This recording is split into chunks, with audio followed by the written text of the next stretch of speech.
നമ്മളിപ്പോ ഒരു ആമ്പൽ കുളത്തിന്റെ അടുത്ത് വന്നു കായ് ഗ്രാമത്തിൽ. അപ്പൊ ഈ കുളത്തിന്റെ പ്രത്യേകത കൂടി പറഞ്ഞാൽ നന്നായി. കുളം യഥാർത്ഥത്തിൽ ഞങ്ങൾ കെട്ടിയത് ഭംഗിയാക്കിയതാണ്. ഒരു ചെറിയ വാട്ടർ സ്പോട്ട് ഉണ്ടായിരുന്നതാണ്.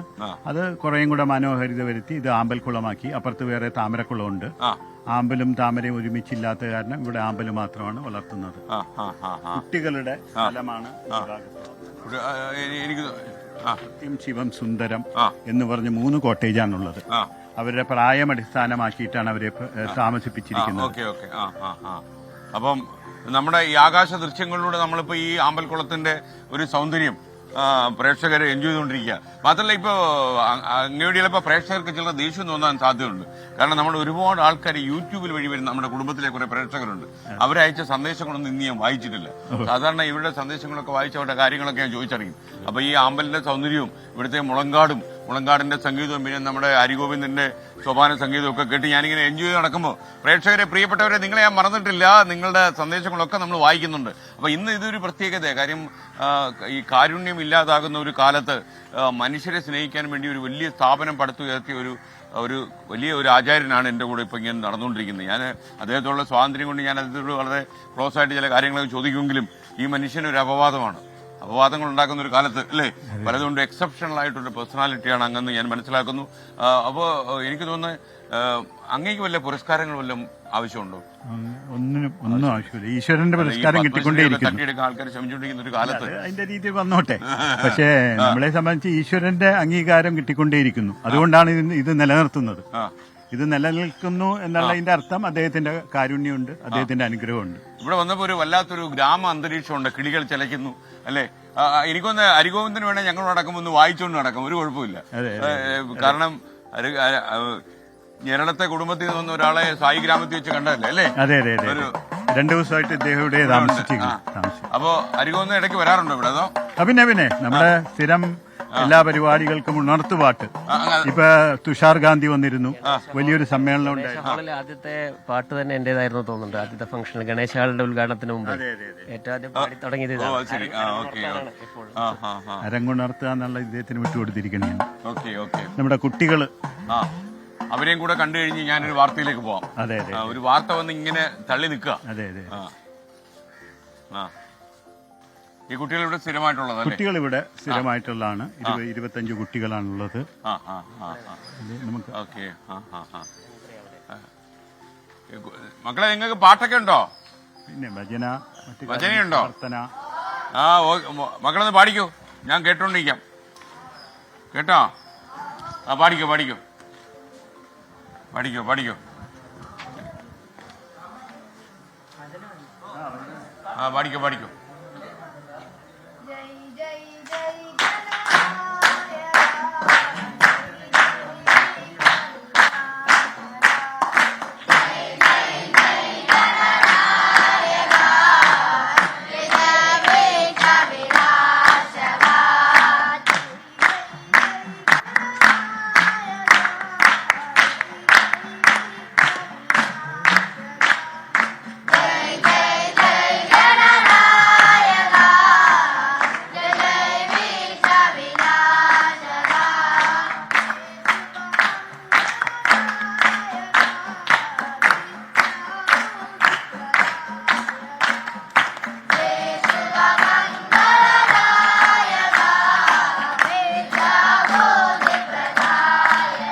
ഈ കുട്ടികളൊക്കെ ഏത് പ്രായത്തിൽ ഇവിടെ വന്നവരാ?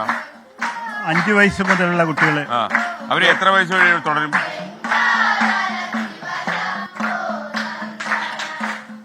എത്ര ഇത്ര വയസ്സ് വരെ ഈ കുട്ടികൾ ഇവിടെ കാണാം. മക്കളെ നമ്മൾ കാണാം കേട്ടോ. ഓക്കെ. ഗവൺമെന്റിന്റെ നിയമപ്രകാരം 10ാം ക്ലാസ് കഴിയുമ്പോൾ അവരെ വീട്ടിലോട്ട് വിടണം എന്നാണല്ലേ? ഇവിടെ നമുക്കൊരു പോട്ടറി സെന്റർ ഉണ്ട്. നഷ്ടപ്പെടുന്ന എല്ലാ കാര്യങ്ങളും തിരിച്ചെടുക്കുക എന്നുള്ളതാണ് സായിഗ്രാമത്തിന്റെ ഒരു ദൗത്യം. 15 വർഷമായിട്ട് നടക്കുന്ന പോട്ടറി സെന്റർ ആണ്. ഇവിടെ ഒരുപാട് ഉൽപ്പന്നങ്ങൾ ഇത് എങ്ങോട്ട് അയക്കാൻ വേണ്ടിയാണ് ഇതെല്ലാം ഞങ്ങൾ എക്സിബിഷൻ നടത്തും. പിന്നെ ഒരുപാട് ആളുകൾ ഇവിടെ വന്ന് മേടിക്കും. അങ്ങനെയുള്ളതാണ്. തമിഴ്നാട്ടിലുള്ള ഒരാളാണ് പോട്ടറി മാസ്റ്റർ. ഹലോ, നമസ്കാരം. വണക്കം വണക്കം. പേരെന്നാ? கருப்பையா. ஊரெங்க? புதுக்கோட்டை. எப்படி பணி எப்படி? பனி நல்லா இருக்கு. நல்லா இருக்கு. ஓகே, எல்லாம் நல்ல. அப்போ കുറച്ചു കാലമായി ഇത് ഇവിടെ വന്നിട്ട്? അതേം കുറച്ചാളായി. குழந்தைக்கு இருக்கு? குழந்தைக்கு இருக்கு? குழந்தை 2 பேர் 3 பேர் இருக்காங்க. சௌக்கியம் இருக்கு அவருக்கு? ஓகே, எல்லாம் சௌக்கியமா இருக்காங்க. സംസാരം எப்படி? സംസാരം എല്ലാം വീട്ടിൽ இருக்காங்க. സംസാരം മലയാളിയിൽ ഞെട്ടണ്ട. ഭാര്യയുടെ കാര്യമാണ് ഞാൻ ചോദിച്ചേട്ടോ. ഇതൊരു വ്യത്യസ്തമായിട്ടൊരു സംഭവം. ഇതൊരു മാജിക് ലാമ്പാണ്. നമ്മുടെ മോയിസനോ ആരാണ് നമ്മുടെ കുറെ കുഴപ്പങ്ങളുണ്ടാക്കിയ ആള്, അദ്ദേഹം ഇത് ഇവിടെ നിന്ന് കൊണ്ടുപോയിട്ടാണ് ആരെയും പറഞ്ഞേച്ച് മേടിപ്പിച്ചു. എന്നിട്ടാണ് അതിന് 1 കോടി രൂപ വില എന്നൊക്കെ പറഞ്ഞത്. ഇതിവിടെ ഒരു 90 വയസ്സായി. അല്ല, ഇവിടെ വന്ന് ആരോ മേടിച്ചു, നമുക്കറിയില്ല. പക്ഷെ അത് കണ്ടപ്പോഴാണ് അത് നമ്മുടെ ഉൽപ്പന്നം. ഇത് നമ്മുടെ ഒരു സൊവനീറാണ്. ഒരു അപ്പുസ്വാമി എന്ന് പറഞ്ഞ ഒരു പോട്ടറി മാസ്റ്റർ ഉണ്ടായിരുന്നു, അദ്ദേഹം കണ്ടുപിടിച്ചതാണിത്. ഇതിന്റെ പ്രത്യേകത എന്ന് വെച്ച് കഴിഞ്ഞാൽ നമ്മൾ തിരിച്ചു വെച്ച് എണ്ണ ഒഴിക്കുന്നു. ഇത് തിരിച്ചു വെക്കുമ്പോൾ എണ്ണ പോവില്ല. തിരിയിട്ട് കത്തിച്ചാൽ എണ്ണ തീരുന്നവരെ ഇത് കത്തിക്കൊണ്ടിരിക്കും. അതാണ് ഇതിന്റെ ഏറ്റവും വലിയ ഒരു അത്ഭുതകരമായിട്ടുള്ള കാര്യം. അതെ അതെ. Okay okay. ഇതിന്റെ അകത്ത് വെള്ളം ഒഴിക്കുന്നു, തിരിച്ചു വെക്കുന്നു, വെള്ളം പോകുന്നില്ല. ഇതിന്റെ അകത്ത് തിരിയിടുന്നു, കത്തുന്നു, എണ്ണ തീരുന്നവരെ ഇത് കത്തും. ഓക്കെ. അപ്പൊ എന്തായാലും ഇത് ഒരു കരകൗശലം കൂടി ഇവിടെ ഉണ്ടെന്ന് ഞാൻ മനസ്സിലാക്കിയില്ല. അപ്പൊ സന്തോഷം.